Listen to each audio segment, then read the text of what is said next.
Buongiorno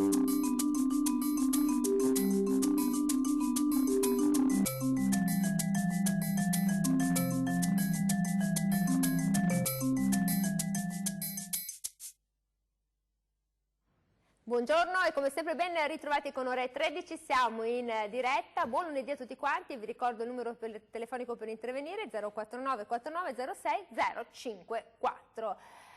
Parliamo di qualcosa che affligge e che ha afflitto almeno una volta nella vita tutti noi italiani e non italiani, insomma, nell'età adulta. Parliamo dell'insonnia, cercheremo di capire come si combatte, quali siano le terapie, perché insorge, se ci sono delle predisposizioni, anche perché le ultime ricerche ci raccontano di 7 geni che potrebbero condizionare la vita notturna delle persone e dei farmaci biotech che stanno sperimentando negli Stati Uniti e in Giappone.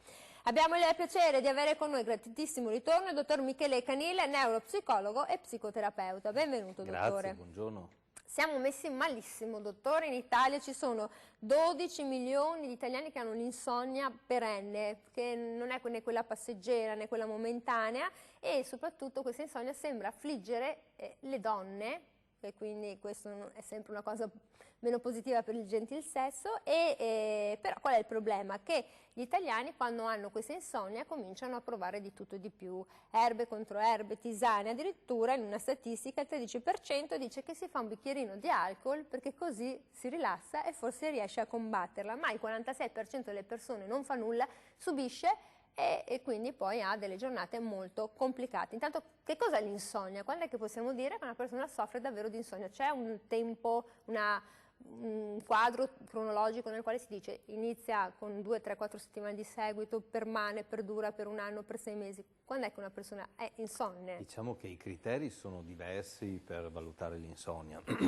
Partiamo dall'idea che un piccolo evento di vita comunque può alterare ad esempio la qualità del sonno, ma se essa si prolunga per diciamo un tempo che va circa fino ai 6 mesi, allora cominciamo a parlare di un'insonnia che va seriamente presa in considerazione, sia dal punto dell'igiene del sonno, che è sempre la prima arma importante, cioè andare a vedere quelli che sono i fattori che rendono la qualità del sonno scadente, ma anche poi insomma una serie di altri fattori che si possono approfondire, come può essere l'esame specifico, che è la polisonnografia, oppure altre cause di tipo più strettamente organico che possono comunque peggiorare il sonno. Il sonno è fondamentale per tutti i mammiferi, per l'uomo in special modo, perché poi oltre a tutta diciamo, la parte che conosciamo di stanchezza, di peggioramento delle condizioni fisico-organiche, degli stati infiammatori, di un sacco di patologie,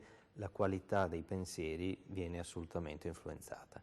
E quindi dopo una cattiva giornata, una cattiva nottata, il mondo è un po' più grigio. Dopo 6 mesi di cattive nottate il mondo è nero. Insomma, sicuramente, poi dopo sappiamo che c'è un famoso quadro, me lo ricordo, il sonno della ragione genera mostri, quindi se si dorme in maniera sbagliata poi puoi svalvolare, ma se non dormi proprio puoi anche insomma veramente andare incontro a momenti molto complicati.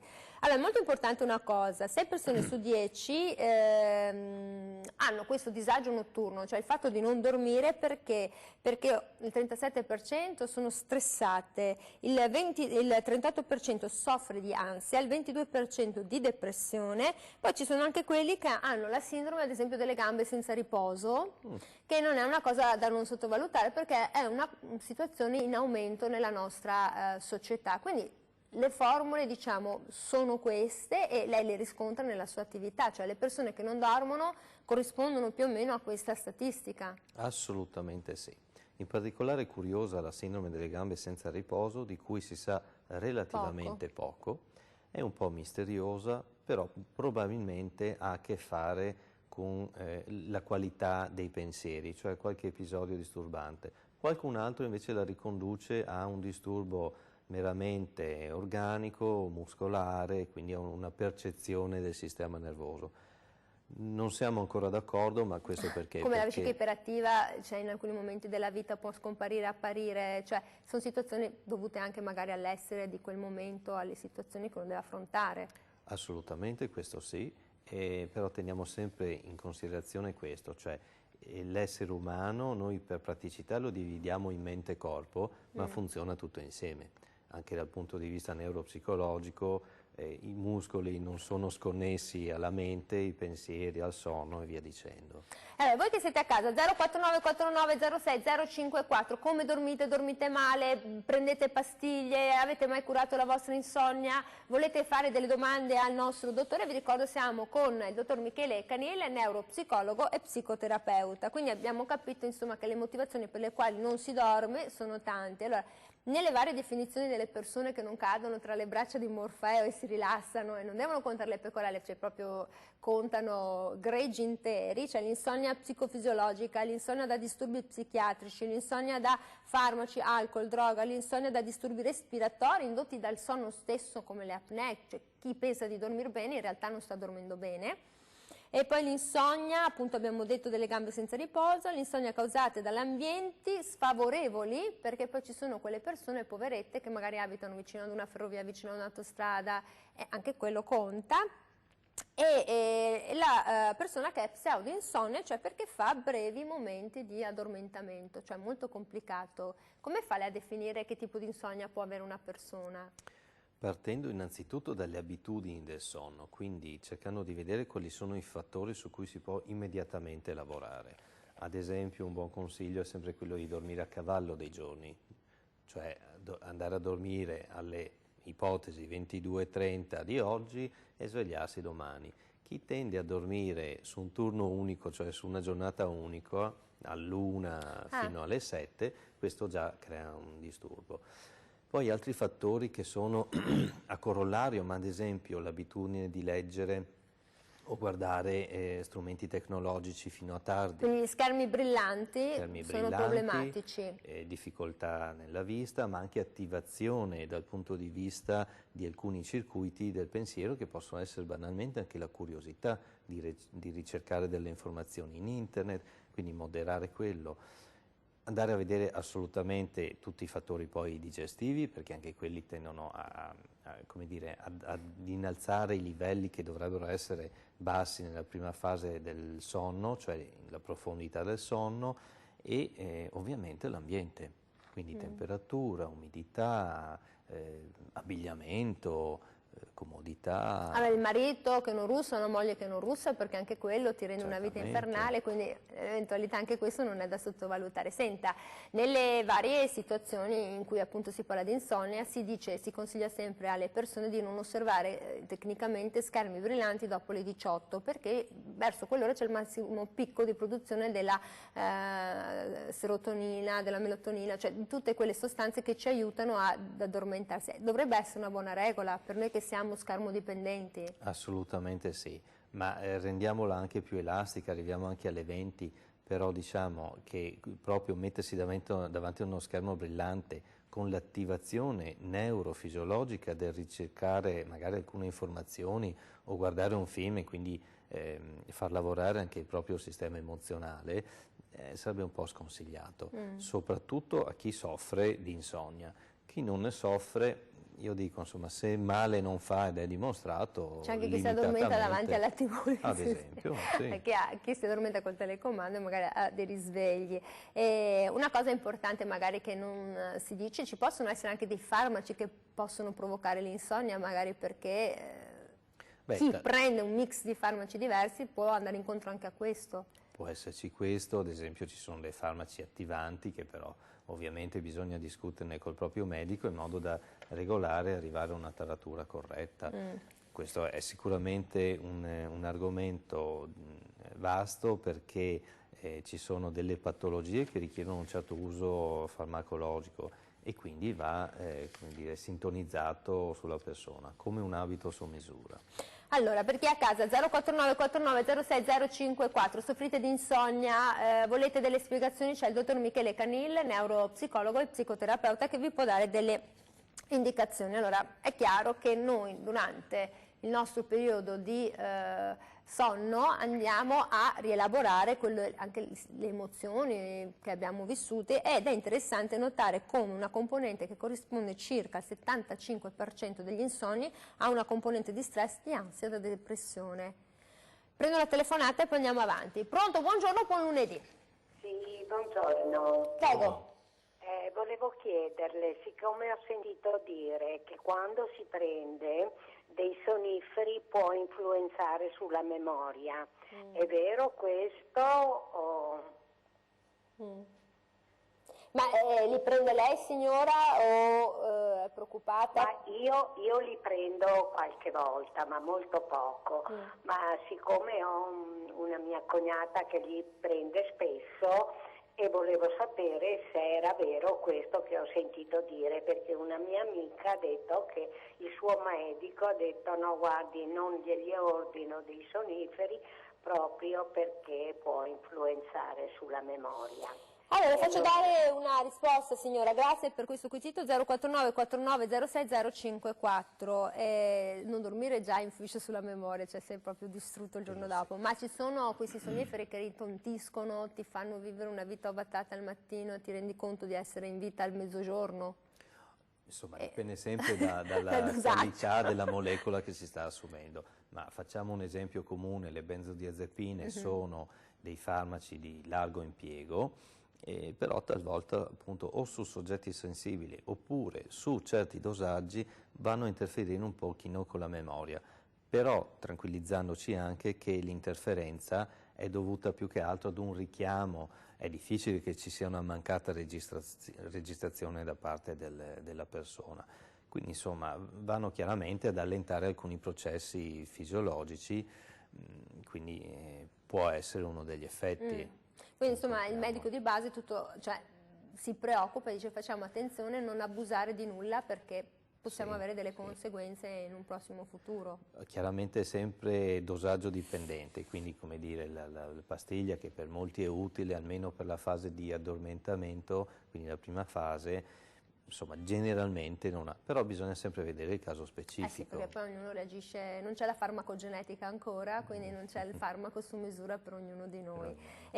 Allora abbiamo questa bella domanda, sullo stress, l'ansia, la depressione che costituiscono uno zoccolo importante di questa insonnia, ce lo dice dopo la pubblicità il dottor Michele Caniglia, neuropsicologo e psicoterapeuta. 049 4906 054, aspettiamo le vostre telefonate, a dopo.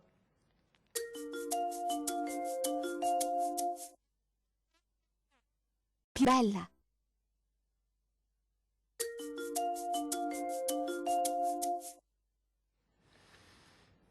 Eccoci qui, siamo tornati in diretta. 049 4906 054. Se soffrite di insonnia, se volete porre dei quesiti, volete chiedere magari alcune indicazioni sul tipo anche di trattamento che state facendo, siete preoccupati, siamo qua a disposizione, c'è il dottor Michele Canil che è pronto a darvi delle risposte. Abbiamo sentito la signora di prima che era preoccupata per i sonniferi. Allora abbiamo detto che una delle componenti fondamentali che porta le persone anche a non dormire è una componente di stress, di ansia, di depressione che occupa diciamo 7 persone su 10, chi ha lo stress, chi ha l'ansia, chi questo, chi altro, magari il rimanente poveretto avrà la sindrome delle gambe senza riposo, avrà altri problemi, il vicino rumoroso, perché questo anche conta. I fattori ambientali. I fattori ambientali sono molto importanti.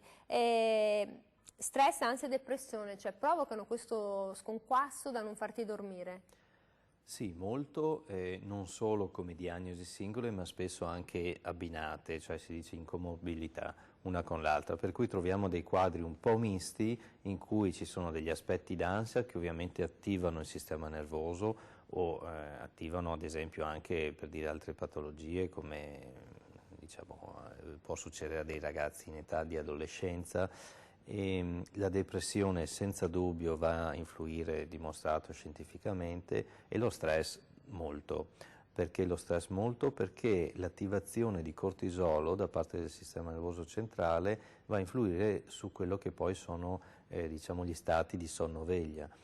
Quindi un evento stressante, diciamo apparentemente una banalità, ha tutto un effetto neurofisiologico molto importante e si protrae nel tempo fintanto che per la persona non è risolta quella fonte stressogena. A volte sono fonti stressogene ambientali, ma altre volte sono sentimenti, emozioni, piuttosto che stati diciamo, di disagio dovuto a delle relazioni, a delle problematiche varie. Ma scusi dottore, a seconda di una persona, piuttosto che l'ansia, la depressione, lo stress, influisce nelle diverse fasi del sonno? Cioè se io sono stressato faccio fatica ad addormentarmi oppure ho il risveglio? Cioè c'è una differenza a seconda dello stato d'animo nell'approcciarmi al sonno? Ci sono due macro aree, diciamo che tutti i sintomi più vicini all'ansia e allo stress creano difficoltà nell'addormentamento, per cui si protrae molto in là, a volte anche fino alle 4, 5, 6 di mattina, per cui immaginate che tipo di peggioramento di qualità di vita. Ci sono altri disturbi più vicini alla depressione o alla depressione maggiore in cui i risvegli sono mattutini, tant'è che una volta erano dei criteri con cui si faceva anche diagnosi, cioè tende a svegliarsi molto presto al mattino spontaneamente e non riesce a riprendere il sonno? Sì, quindi anche quello era un elemento che insieme ad altri andava a creare la diagnosi. Quindi risvegli precoci dalle 3 in poi, in cui la persona non ha più sonno e non riesce ad addormentarsi. Cioè, ma non ha più sonno o non riesce a riaddormentarsi? Perché se uno che non fa fatica, cioè dovrebbe essere stanco se non dorme da molto tempo, cioè fa più fatica. Percepiscono la stanchezza, ma comunque sono impossibilitati a riaddormentarsi. Questo è dovuto allo squilibrio naturale che si crea nella serotonina e in altri neurotrasmettitori che sono tutti dei mediatori, diciamo, del processo del sonno. Quindi bisogna stare attenti se c'è questo tipo di segnale, chiedersi se magari c'è qualcosa che non va nella propria vita a livello emozionale, relazionale. E questo è molto importante. Poi il dottore ci racconterà come poi si possa approcciare questa insonnia, perché c'è da una parte l'aspetto farmacologico, ma anche c'è l'aspetto terapeutico, perché secondo alcune statistiche l'aspetto terapeutico aiuta l'80% delle persone che si recano per superare questa insonnia. Ci sono dei metodi, chiamiamoli così, lei li conosce bene. Pronto, buongiorno. Sì, buongiorno, sono Martina. Io volevo sapere se c'era qualche sistema per migliorare la qualità del sonno, nel senso io dormo ma è un sonno disturbato, però non volevo prendere sonniferi, cose che poi provocano un risveglio piuttosto lento e difficoltoso. Cosa devo fare? Ok, lento, difficoltoso. Va bene, grazie. Al sistema di qualità c'è un sistema, c'è un modo, c'è un meccanismo? Allora, bisogna sempre vedere l'alternanza sonno-veglia, no? Cioè il sonno esiste nella misura in cui l'essere umano ha la coscienza e quindi la veglia. Quindi bisogna intanto fare un po' di analisi, ma molto pratica, comportamentale, di quella che è la giornata di una persona e poi andare a capire che cosa può influire nel sonno. In questo caso al momento ho molti pochi elementi per poter dire che cosa può influire. Può essere anche una sensibilità particolare della persona agli stimoli esterni, a volte c'è questo, piuttosto che altre situazioni in cui l'ansia è per così dire mascherata e quindi tendenzialmente l'attivazione del corpo è sempre troppo alta. Il sonno è fatto, come sappiamo tutti, a fasi. Se queste fasi non sono sufficientemente profonde, soprattutto nel primo sonno, ecco che si rovina tutte le altre e inevitabilmente le ultime tenderanno ad essere più vicine alla veglia che al sonno. Quindi bisogna fare un'analisi molto accurata di tutto questo. Comunque tutti hanno paura dei farmaci, dottore, nel senso che se li devono prendere li prendono. Anche questa signora che ci ha chiamato dice perché dopo ho paura di avere un risveglio lento e affaticato e faticoso, quindi non voglio prendere farmaci, come la signora di prima. Cioè si sente tanto parlare che gli italiani prendono farmaci per questo o per quello, però in realtà non è proprio così. In questo caso le persone hanno paura, mi sembra.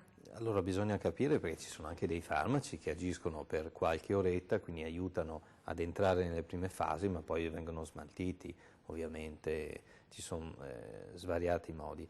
Però diciamo anche andare a lavorare sul rilassamento, sul benessere generale della persona in un dato momento è importante. Chiaramente con l'avvertenza di capire se questa insonnia, ad esempio di questa persona che ha chiamato, esiste da sempre, da una certa età, da quando sono negli nati i ultimi bambini. mesi. Quella è un'altra insonnia ancora, poverini, perché Anche quello è un punto importante. Perché ci sono anche tante signore che hanno avuto i figli, che comunque, nonostante che i figli dormono e tutto, continuano a risvegliarsi perché si è interrotto anche un meccanismo. Se hanno avuto ad esempio un bambino molto difficoltoso nei primi 2 o 3 anni di vita e quindi continuano a risvegliarsi. Ci sono anche queste situazioni che comportano una pessima qualità del sonno in un futuro. Questo esiste, addirittura, lo dico così come dato curioso, i turnisti o le persone che hanno lavorato nella reperibilità notturna, quando smettono la reperibilità poi per anni tendono ad avere dei risvegli su degli stimoli particolari e quindi come se rimanesse una memoria di disponibilità al risvegliarsi. Quindi ci sono tanti aspetti che vanno considerati. Insomma, come c'era quella vecchia pubblicità contro il logorio della vita moderna.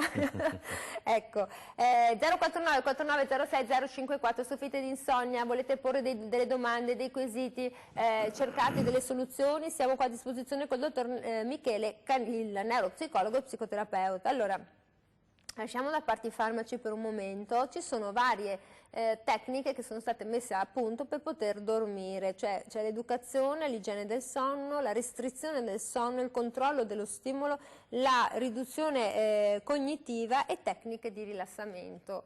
A saperle applicare uno diventa maestro del sonno. Allora, come si fa a così regolarsi e dire basta, non è che non voglio più prendere i farmaci ma voglio affrontare il problema?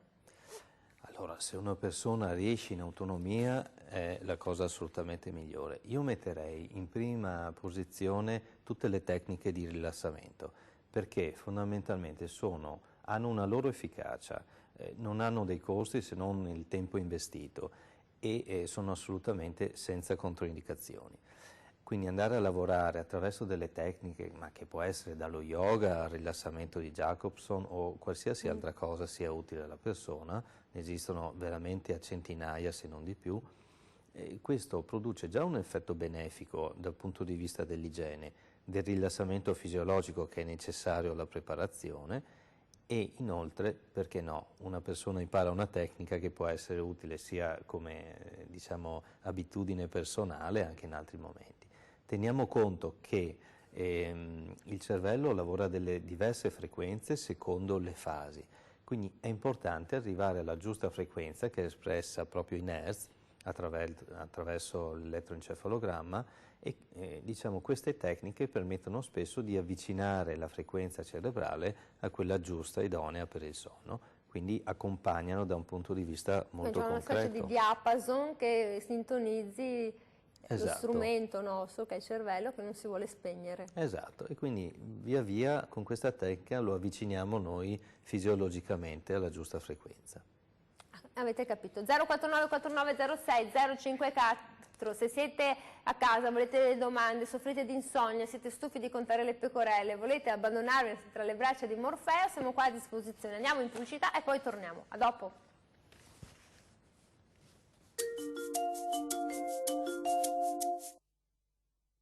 Più bella.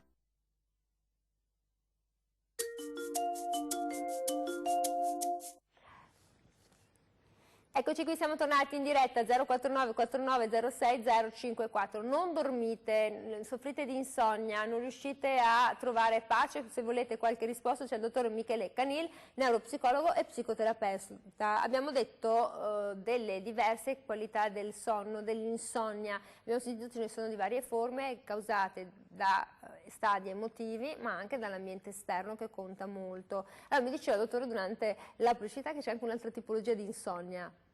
Che non deve spaventare però. Non deve spaventare ma ci fa riflettere, no? Lo mettiamo come curiosità. È classificata tra le malattie molto rare ed è l'insonnia fatale, cioè persone che per una questione si presume genetica hanno difficoltà così serie di insonnia che purtroppo arrivano fino al decesso. Cioè si sfiniscono nel non dormire? Si sfiniscono, si creano delle problematiche a livello immunologico ma anche proprio sul piano dei prioni e quindi questo crea un disallineamento sempre più grave finché ci sono stati pochi casi anche in Italia, tra l'altro mi pare i primi studiati proprio qui nella zona di Treviso o di Venezia, non ricordo di preciso. Ma insomma sono dei casi rarissimi ma che ci fanno molto riflettere su quanto la parte di riposo dell'organismo umano, ma dei mammiferi in generale, sia fondamentale. Ad esempio, un altro punto fondamentale è il fatto che l'insonnia con la depressione hanno un legame molto stretto, sia in un senso positivo che negativo. Faccio un esempio. Tempo indietro, ma anche ad oggi in alcune cliniche, viene fatto un iniziale sonno indotto, quindi una parte di sonno molto prolungato per una settimana, perché questo si vede che va a migliorare i livelli di serotonina e quindi migliora la depressione. Però con l'esperienza clinica ci si è accorti che già dalla seconda, terza settimana non è più produttivo, ma è controproducente l'ipersonnia. Quindi si sta cercando anche di capire quale legame possa andare a migliorare, ma c'è un livello oltre il quale, diciamo, comunque le cose non funzionano. Cioè il nostro corpo ha una memoria. La memoria in un certo ritorna senso. alla fase della depressione o anche peggiore. E quindi avete capito quanto difficile è. Per esempio, mi colpisce una delle tecniche può essere la ristrutturazione cognitiva, cioè procurarsi delle modifiche, delle convinzioni, delle aspettative sul proprio sonno, cioè dire non è che posso dormire 10 ore, però magari mi concentro per dormire 5 fatte bene, è possibile? Sì, quella è una delle tecniche comportamentali che vanno molto in moda perché sono relativamente brevi, poi bisogna sempre valutare bene l'efficacia su se stessi di queste tecniche. Io riscontro spesso che alcune altre tecniche non invasive, come può essere anche l'ipnosi o le MDR, hanno ottimi effetti, nel senso che ci sono delle situazioni di insonnia dovute a un evento traumatico oppure diciamo anche un evento che ha segnato la persona e pertanto queste tecniche vanno a lavorare proprio su quell'evento. Risolto quell'evento e quindi l'ansia, il dispiacere che comporta, conseguentemente abbiamo un miglioramento immediato della qualità del sonno, anche nel giro di un giorno o due a volte. Quindi con l'ipnosi? Con l'ipnosi piuttosto che con le MDR, cioè andando a lavorare su quelli che sono stati gli eventi che hanno creato un deterioramento dal punto di vista emotivo, di preoccupazione, soprattutto nei casi in cui c'è un disturbo post-traumatico da stress e quindi quello è il caso più grave in cui c'è un risveglio, degli incubi correlati all'evento drammatico, eccetera. Quindi avete capito. 049 49 06 054 se volete telefonare, siamo qua a disposizione, c'è il dottor Michele Canil, stiamo parlando dell'insonnia, di tutto ciò che ci porta ad essere insonni, quindi l'ansia, la depressione, lo stress e non soltanto questo, perché abbiamo capito che anche ad esempio l'ambiente influisce moltissimo sulla capacità di dormire e rilassarsi. Senta, cosa ne pensa lei del fatto che adesso con le scoperte genetiche si parli addirittura di 7 geni che sarebbero in grado di predisporre il soggetto all'insonnia, come ci sono famiglie che sono state studiate sia negli Stati Uniti che in Giappone, dove le 5 ore per notte sono più che sufficienti. Questo è molto soggettivo, ci sono persone che hanno fabbisogni di sonno bassi e altri alti, dipende dall'età, dipende dalla cultura spesso, dipende dalla zona geografica, dipende dalle attività lavorative, cioè il nostro organismo è esposto un po' a tutto, quindi dire che 5 ore possono essere sufficienti mi sembra... Pensiamo ai grandi geni, Michelangelo, Raffaello, alcuni politici, anche Andreotti, insomma, dicono che si dormisse poco più di 3, 4, 5 ore per notte. Sì, chi lo sa, sarei curioso di poter sperimentare. La macchina del tempo a vedere. Lessi tempo indietro che Leonardo da Vinci aveva un suo personale sistema di regolazione, pertanto sembrava che lui riuscisse più o meno a stimare i fabbisogni di sonno profondo e si risvegliava, produceva un'oretta, poi ridormiva. Però insomma chissà quanto sono affidabili questi racconti. È cosa del passato, ma quindi dottore lasciamo perdere diciamo gli estremi, quali sarebbero le ore indicate per un buon riposo, per un ristoro vero? Mediamente 8 è un buon numero, 8 ore. Sì. 7, 8? 7, 8 sono un buon numero, già scendere sotto le 7 non è un buon numero, ma questo è dovuto anche un po' al nostro stile di vita, che ci chiede tanto e l'ambiente ci stimola moltissimo, quindi dobbiamo tener conto di questo. Poi parlando appunto delle questioni genetiche, sicuramente ci sono. Voi sapete che l'elicotrema dei nostri geni è così complessa che la stiamo ancora tentando di decifrare, ma sicuramente tutto è scritto, quindi basta Quindi riuscire... c'è questione di tempo, poi si scoprirà anche di più. Mi auguro proprio di sì. Questo è importante. 049 4906 054, se siete a casa, soffrite di insonnia, volete delle risposte, siamo qui a disposizione. Allora, una persona dice, "Oh, siamo animali perfetti, tra virgolette, intelligenti e tutto, ma perché dobbiamo dormire? Che cosa succede nel sonno e perché dobbiamo dormire? E dobbiamo sognare o non dobbiamo sognare? Perché poi la mattina uno dice, non mi ricordo nulla, uno dice, sei un bravo dormitore, non ti devi ricordare nulla. No, cioè è difficile. Dobbiamo dormire per svariate ragioni, tra le quali anche una molto nota che è la rielaborazione dei contenuti che abbiamo assorbito durante la giornata, e su questo Freud ha fondato diciamo, molta della sua teoria. Dobbiamo dormire anche banalmente per una questione di equilibrio endocrinologico. Ad esempio l'ormone della crescita, il GH, viene rilasciato di notte, cioè cresciamo di notte, non di giorno. Gli sportivi lo sanno bene, che il recupero avviene di notte, non di giorno, i bambini anche.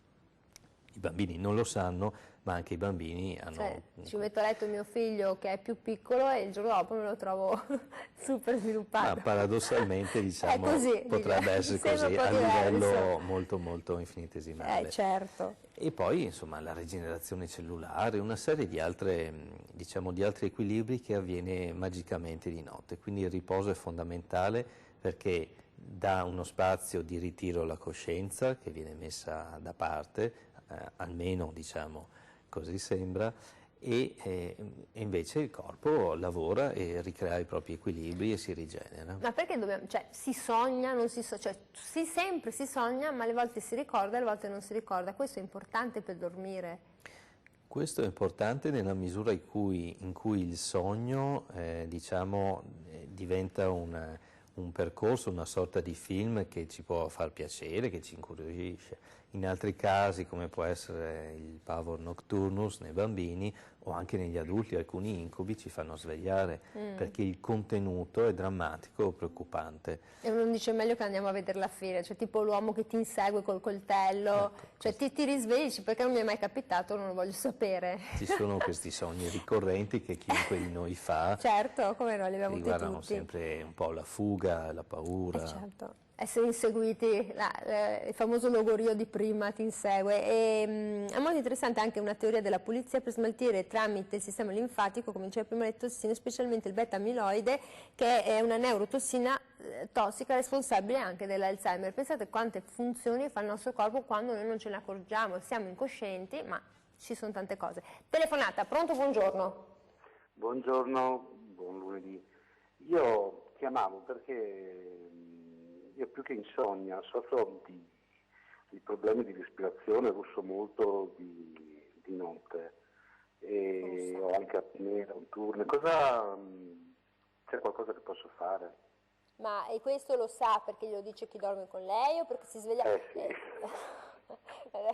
Faccio una terapia. No, ogni tanto soprattutto durante magari qualche pisolino pomeridiano mi capita di svegliarmi perché mi manca il respiro o anche perché mi sento russare, non so se mi sono spiegato bene.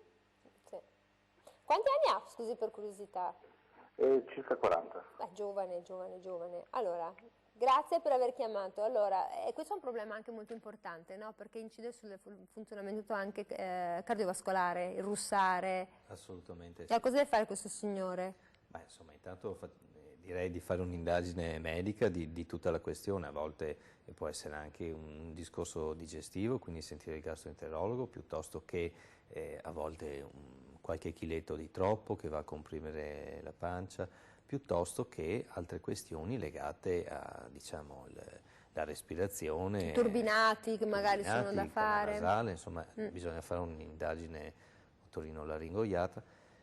Se tutto questo dà un esito negativo, allora si passa a valutare altre questioni. Quindi deve fare la polisonografia o cosa deve fare? Ma se diciamo tutti questi esiti fossero negativi, ma io non credo perché sicuramente c'è qualcosa, io farei una polisonografia e poi capire che tipo di sonno c'è.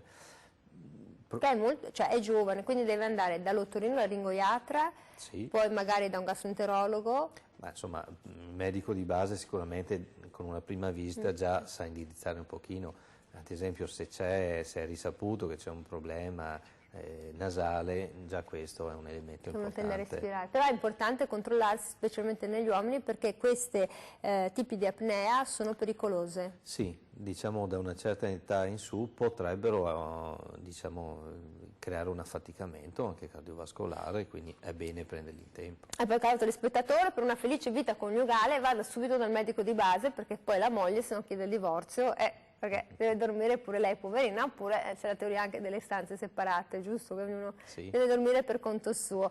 049 49 06 054, noi andiamo in pubblicità. A dopo.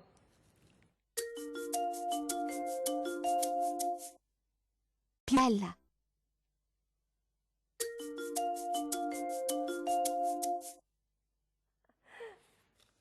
Eccoci qui, siamo tornati in diretta 049 49 06 054. Se non dormite potete chiamarci, oppure magari stanno dormendo un pochino perché non hanno mai dormito tutta la notte, che poi è davvero che non si dorme tutta la notte?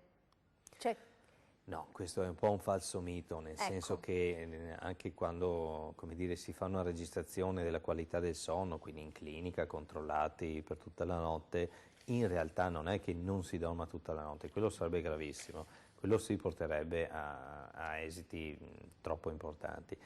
La percezione può essere quella, no? Perché, come dire, lo stato di coscienza tende a fluttuare tra un quasi risveglio e il sonno, e poi c'è quello stato misto in cui si confonde un po' sogno da realtà e per cui la persona percepisce di poter essere sveglia. In realtà non è così, c'è una fluttuazione più leggera e quindi si evitano quelle fasi più basse del sonno, più profonde, e la persona sveglia e dice non ho dormito tutta la notte, ma non è proprio così, per fortuna. no, perché sennò sembra una tortura come... Col rispetto che va dato comunque al fatto che la stanchezza e il veder nero sono molto pesanti. Perché poi, giustamente, come diceva lei all'inizio della trasmissione, se non dormi un giorno, due, tre, poi veramente rischi, se non sei depresso, di diventarlo, perché ti senti di avere una mancanza importante e anche l'energia. Prendiamo la telefonata. Pronto? Buongiorno. Anna Maria. Buongiorno Anna Maria. Allora, io fino a un anno fa dormivo come un ghiro, cioè come mettevo la testa sul cuscino prendevo sonno.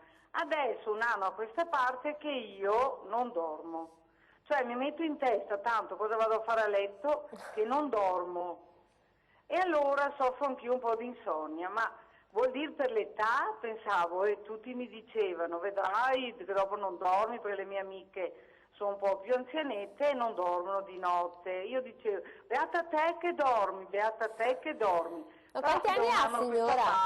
Quanti anni ha, signora Anna Maria? 70. 70. Però voglio dire che ho sempre dormito e sono ansiosa per carattere. Io sono ansiosa perché ho la psoriasi. Una che ha la psoriasi vuol dire già che soffre di ansia, di problematiche. Allora vi faccio ridere perché ho comprato tutte le tisane di questo mondo e tutte le sere bevo, chi mi dice bevi un bel bicchiere di latte. Non è che si alza sempre a fare la pipì poi, signora Anna Maria, perché bevendo tutta quest'acqua a un certo punto alla si sveglia. sera, allora provo tutte le tisane, provo tutte, ne ho una caterva ormai.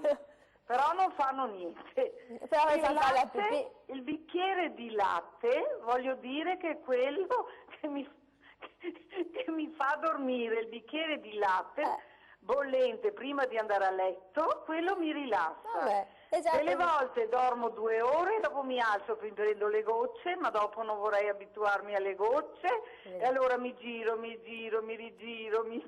Insomma, vabbè, c'è come la sindrome dell'involtino dentro il letto. Non so perché mi metto in testa, tanto io non dormo, cosa vado a Ma non fare? deve pensare questo, deve dire non devo più comprare tisane, signora Anna Maria. Questo Ecco. Allora, le faccio dare una risposta, signora Anna Maria, anche perché... No, resto perché io dormivo, ho sempre dormito. Nonostante non so fosse perché. sempre stata un'ansiosa in vita sua. Sempre stata ansiosa. Allora, cerco di farle dare una risposta dal nostro dottore. Grazie, basta grazie, tisane, si buongiorno, beva questo latte, buongiorno. tisane non le compri più e via. 049 49 07 054. Allora, la signora è sempre stata ansiosa e adesso c'ha un'ansia preventiva nei confronti di sé, è messa in testa che non può dormire. Allora sì, c'è la componente ansiosa che ha un suo percorso e forse è il caso di provare a lavorare su quella. Le tisane per carità vanno bene, ma non è che abbiano un effetto significativo. Diciamo, bisogna andare da alcune sostanze in su per avere un effetto clinico reale. Per dire, insomma, ne citiamo un paio: la passiflora e il biancospino sono le uniche 2 erbe che hanno una sperimentazione anche scientifica. Ma quanta quantità, dottore? Quello è il problema. Lì bisogna regolarsi un pochino, perché non si può neanche fare un concentrato di biancospino, ad esempio, perché tende a rallentare la frequenza cardiaca, quindi a quel punto io dico senza paura, si passa magari a una benzodiazepina se l'altro non ha avuto effetto, si va un po' per gradi. Il latte sì, può essere un'abitudine ristoratrice a patto che sia ben digerito, perché se abbiamo problemi allo stomaco comunque è influente, la persona si risveglia, fa gli incubi eccetera. Si è messa in testa di non dormire, che c'è un aspetto psicologico importante che io credo possa assolutamente provare a rivedere. Chiaro che a 70 anni può esserci un cambio anche importante sulla quantità di sonno, però insomma su questi aspetti d'ansia io credo che si possa lavorare. Poi insomma, se le hanno dato ste gocce le usi, si vede che sono consentite finora, perché questo è. È interessante comunque quello che dice la signora. 049 49 06 054, ma con l'età si dorme di meno. Con l'età si Ve lo dorme dice di dopo la meno. telefonata, porti pazienza. Pronto, buongiorno. Buongiorno. Prego. Telefono a Energia della Battaglia. Volevo dirle che c'è un metodo infallibile per dormire. Metodo infallibile, ce lo dica. È un discorso di Conte o Zingaretti o uno qualsiasi di sinistra. Io prendo sonno e non mi sveglio neanche il giorno delle elezioni. La ringrazio. Vabbè, ci sta anche questo. Un bel discorso politico, un mappazzone politico, e hai quella sindrome di Sleeping Beauty, cioè della bella addormentata nel bosco.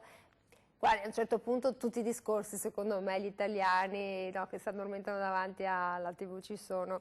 Comunque veniamo alle cose importanti. Quindi con l'età si dorme di meno, no? Perché ci si uffizza in età giovane, cioè non si andrebbe mai a dormire, feste. Con passare del tempo ci si allodolizza, tipo Romeo e Giulietta e l'allodola che cantano al gufo. No, ci dorme un po' di meno, è fisiologico. Non è che dormi 8 ore fino a 100 anni. No, molto difficile, anche se ci sono delle persone che mantengono una certa quantità di sonno.